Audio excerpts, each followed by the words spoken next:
What is up, Square Nation? Welcome back to No Counters, No Combos. And today, we're going to go over some of the reveals that we've gotten for some more of the yellow cards this week. I gotta give Bandai a very quick praise slash shout out. I'm really hyped for this new set, Saiyan Showdown. I really think it's going to be one of the better sets that we've gotten. You know, I know not everything has been revealed just yet, but from what they've revealed, it looks like they're paying attention a lot to the source material. There's a lot of flavor. There's a lot of good art. There's just a lot of good effects. I just feel like it's going to be a really good set. I mean, so far, you know, they're 1 for 1. The emergency ban list was great. I feel like this set's going to be great. Anniversary box was great. So who knows? Maybe we're in for a really nice year of Dragon Ball Super here at the end of 2021 going into 2022. You know, we can all hope. I know that Bandai's other game has been doing very well, and there's some, concern in the community about getting beat out. And listen, at the end of the day, you enjoy playing your game, just keep playing it. Obviously, if Bandai is successful overall as a company, that's nothing but good news for Dragon Ball Super. So I just wanted to get that out of the way. And today we're going to be going over some more yellow stuff that we got revealed. Obviously, we all know my favorite character is Gohan.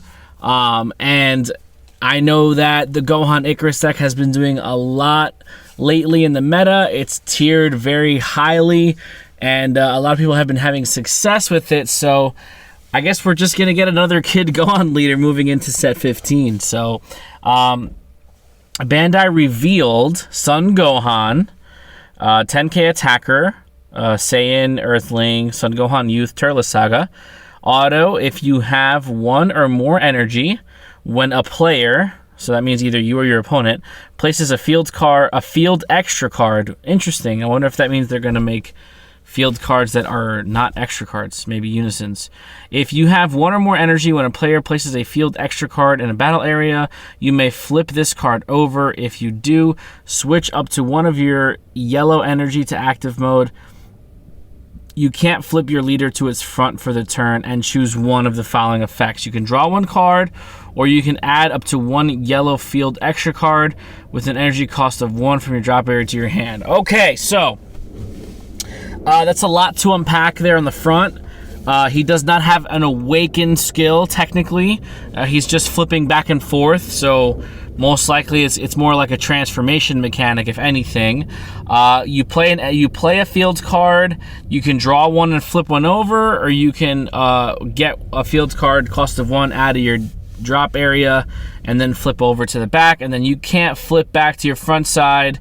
Your leader can't flip over. Okay. Can't flip your leader cards just front side. Okay, so you can't flip back and forth within the same turn. So once you flip, you're staying on that side till the end of that turn. All right, so that's pretty good. I mean, right off the rip, obviously yellow extra field cards. You're thinking Planet Vegeta, which is an insane card if you think about it. For 1 energy, you get to search any Saiyan that's 4 or less added to your hand. So what this guy's essentially doing is, if you go that route, you're playing Planet Vegeta for 1. You're searching a card from your deck to your hand. You're flipping over. You're drawing 1. And then you're untapping the energy that you used for Planet Vegeta, so you're not tapped out, whether it's your turn 1 or your opponent's turn 1. So it's really good for filtering. It's really good for searching your pieces. I can see this leader not only being very well positioned within its own archetype, but being a pretty solid generic yellow leader. So let's see what he does when he flips over. So he flips over into Great Ape Sun Gohan Saiyan Impulse. Auto, when this card attacks, choose up to 1 of your opponent's battle cards, switch it to rest mode, and this card gets 5,000 power for the turn. Okay, so switch up to 1, so you can choose 0. He'll still get the 5k. Okay, so you could get rid of blockers, stuff like that. That's not bad. And then auto, once per turn, when this card KOs an opponent's battle card, switch it to active mode. Okay, that's pretty good. So the plus 5k is not once per turn, so you're going to get 2 attacks out of him. So if you attack a battle card and you KO it, you're going to restand with a 5k boost, and then when you attack again immediately, you'll get another 5k boost. So you could be 25k just within the leader, which is really nice. He can essentially clear the board pretty efficiently himself too, which is also really nice. That way you can just have your battle cards and your unisons go at your opponent's leader, which is a really efficient way of getting rid of the board. And then auto, when a player's field extra card leaves a battle area, you may flip this card to its front. If you do, you can't flip your leader card to its back for the turn, okay? If it's your opponent's turn, switch up to one of your yellow energy to active mode, and this card gets 5,000 power for the turn. So when you flip back to the kid side, if it's during your opponent's turn, you untap an energy and get a 5k boost. So it's really nice defensively. That way, if your opponent's already awakened with 15k swinging at you, you'll only have to combo out one card to save yourself defensively there. But it's really interesting to see how this mechanic is going to work effectively. Obviously, you're going to want to play some amount of extra cards, and that's exactly what we're going to go over right now. But I like this leader a lot. I think he's going to be used generically. Shout out to all the 8 players out there. My boy Enrique hasn't played Dragon Ball for quite some time, but I know he's excited to get his hands on this leader because I think it could potentially be a pretty decent ape leader. So let's look at some of the extra cards that we're getting with this archetype. So the first one I want to look at here is Higher Dragon's Home. I'm so mad that they're calling him Higher Dragon. Can we just please call him Icarus? I mean, can we just please call him Icarus? Oh, man. F in the chat for Icarus. One cost yellow extra card, Higher Dragon's Home. It's a field card, auto. If your leader card is a yellow Saiyan card, okay, when this card is placed in a battle area, add up to 1 monster card with energy cost of 3 or less from your deck to your hand. Then shuffle your deck. Okay, interesting. So it's kind of like Planet Vegeta for monsters. Obviously, you're going to be able to add your 1-drop Icarus cards that are currently being played right now. You're going to be able to add some of the other cards that we've gotten in the draft boxes and stuff like that. This card plays add up to 1 monster card with energy cost 3 or less. Interesting. So I wonder, well, monster card, but it has the brackets for the name, like the character name. So it's going to have to be a battle card. Because I'm pretty sure, well, actually, maybe you'd be able to grab a unison. I got to double check to see if you'd be able to grab a unisons, because there is an Icarus unison that you might be able to grab with this card, which would be really interesting, because I think it's a 1-drop Icarus Gohan unison, which would be nice to grab and just kind of get rolling there.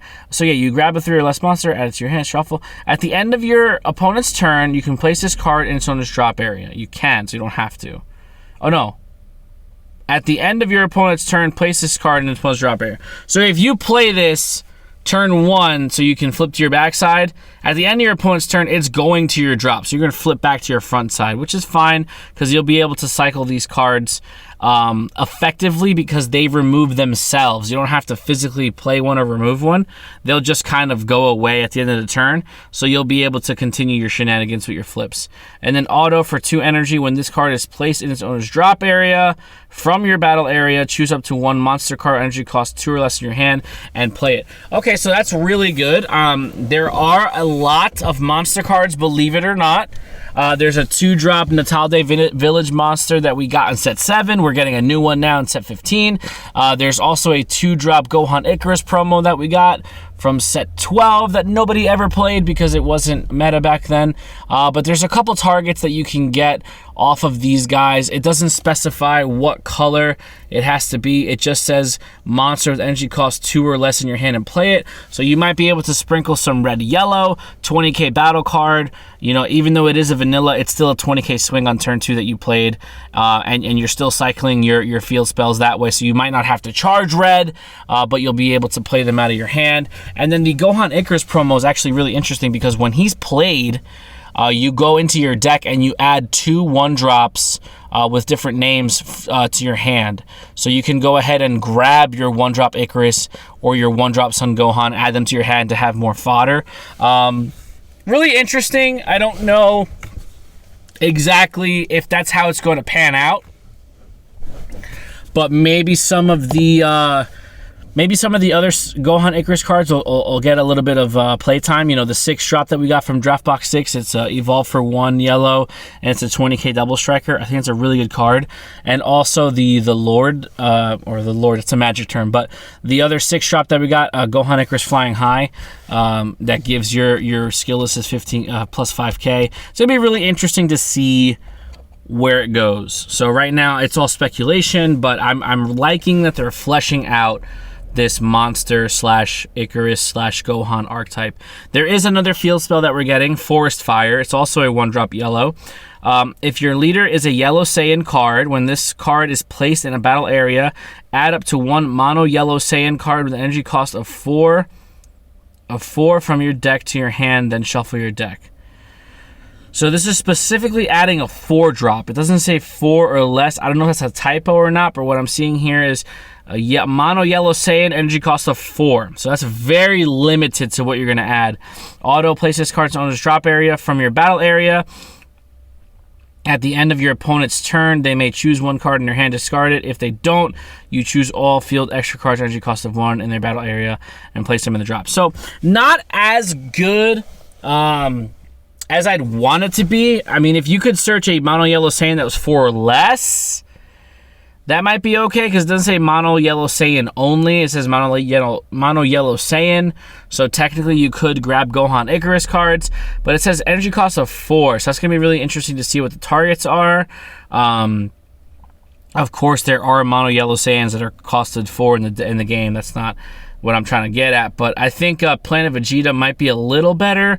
The auto skill of being able to be placed in its owner's drop area isn't too bad, because you'll flip back to the front side, but it doesn't really give you a payoff there. I feel like the better field card is Higher Dragon's Home, just because it has that ability of putting itself in the drop area, and then for 2 energy you get to play a monster out. So it's going to be interesting to see ratios and which ones are played and which ones aren't, but I'm sure we'll see as the archetype gets fleshed out if there are any valid 4-drop Saiyans that we want to add off of Forest Fire. We also have some battle cards that were revealed. We have a 1-drop Higher Dragon, Battle at the Tree. He's a 1-cost yellow 4k attacker. He's a 1-cost 10k combo. He is a blocker. It says auto choose 1 yellow field extra card with an energy cost of 1 in your battle area and place it in its owner's drop area. When this card in your hand is played or used in a combo, draw a card. So you have to... It looks like you have to send the field card from your battle area to your drop in order to resolve his auto, because that's all before the colon, so it's part of the cost. So you could play him for 1 and he's just a blocker, but if you want to resolve the auto, you would have to send the field card in order to draw a card and get the cantrip, which is okay because the leader inherently wants to put their cards in the drop area so they can keep flipping back and forth.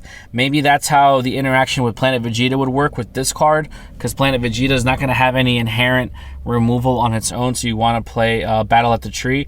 But also, when you use him in a combo, you get to draw a card too. So you're drawing a card for playing him, and then you get to draw a card when you combo with him. And he is a 10k combo, so for 1 energy in a deck that's going to constantly untap drawing a card, it's kind of like a pseudo super combo, which isn't bad at all if you want to think about it. So I think this guy's definitely going to see some play. The artwork is really nice. It's a very iconic moment from the Tree of Might movie, and I'm glad Icarus is getting some more daylight there. The last card we're going to go over today, there have been other reveals, of course, but I just kind of wanted to go over some of the highlights, and then we'll do a deeper dive into yellow, because yellow is probably the majority of the colors I'm going to be playing in this set. We'll do a deeper dive as everything gets revealed and compare and contrast and see, where we're at, as well as the secret rares and stuff like that. But the last card we're going to go over today is Sun Gohan and Higher Dragon, Sun Gohan and Icarus Best Buds. He's a 1-cost yellow, 0-cost 5k combo. He's a 4k attacker. Auto, when this card is played from your hand, look at up to 7 cards from the top of your deck. add up to 1 yellow field extra card with energy cost of 1 among them to your hand, or activate it and then shuffle your deck. So that's interesting. So it's a top 7 for a field card, and then you could immediately put it into play, or you could just add it to your hand if there's already one out, so you can start your looping with your leader. I think that's a really good card. This is definitely going to see some play. Obviously, your turn 1s are going to be nice and search heavy. You're going to be playing your field card, you're going to be flipping over, you're going to be drawing a card, you're going to be untapping an energy, and then you can go ahead and play best buds to look at top 7 for your second fields card, so you can go ahead and continue to cycle. Now remember, if you choose to play the fields card off of best buds after you've already flipped on your first turn, you're not going to be able to flip back when that extra card goes to the drop area. So keep that in mind. You're only allowed to flip once per turn, so just remember that. There might be some shenanigans happening there. You want to try to turbo everything out, but it's not going to work like that. And then you have an activate battle here, limit 1. You can switch this card to rest mode. Then you can choose 1 yellow field extra card in your battle area and place it in its owner's drop. Choose up to one of your mono yellow Saiyan cards, and it gets 1,000 power for the battle. So that's interesting because you have the ability to go ahead and switch them to rest mode to get your your field cards off of the field, and you can give your leader or your battle cards, if they're Saiyans, a plus 1k. So we already know what the flip side leader does, being able to gain that 5k, so you can get them up to a 26 if you don't flip back to the front, or you can get them up to a 16 if you flip back to the front. So it's just another way of getting your field cards in the drop area, which it seems like this deck wants to do very frequently. So I'm really interested to see what else gets revealed. Obviously, there's going to be some more cards revealed this week. We do have some more Turles cards that got revealed as well, but like I said, we'll go into a deeper dive of the actual archetype specific stuff, maybe some mock trials with deck builds and stuff like that once everything's put on DBS decks, or not DBS deck, Deck Planet. Shout out to them. Once all the cards are on Deck Planet, I'll start building preliminary builds just so we can kind of go over what to expect, and of course from there it's just going to come down to testing and player preference. So let me know what you guys think. Don't forget to like, share, comment, subscribe, and please hit the notification bell so you can stay up to date with everything No Counters, No Combos. We really appreciate the support, and we'll see you guys in the next video. Be there or be squared.